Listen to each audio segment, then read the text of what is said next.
Veja aí, amigos, o constrangimento que Alckmin nessa essa cerimônia. Vejam que como ele parece estar abatido, né? Ele virou realmente um capacho, né? Um outrora democrata, virou mero capacho do PT. Esse é Geraldo Alckmin, o vice-presidente da República, que tem menos poder do que a Janja. Agora, meu irmão, receba e não grite, Alckmin. Seu constrangimento, a gente sentiu aqui, a gente viu, realmente, tá grande, né, compadre?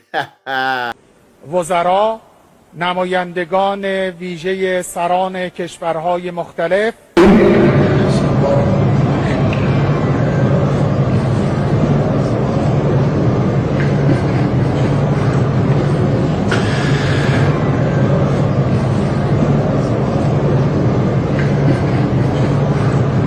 مردم سالاری دینی، عدالت اجتماعی، آزادی‌های مشروع، حفظ کرامت و حقوق انسان‌ها و بهره‌مند از امنیت اجتماعی و غذایی، برخوردار از دانش پیشرفته، توانا در تولید علم و فناوری،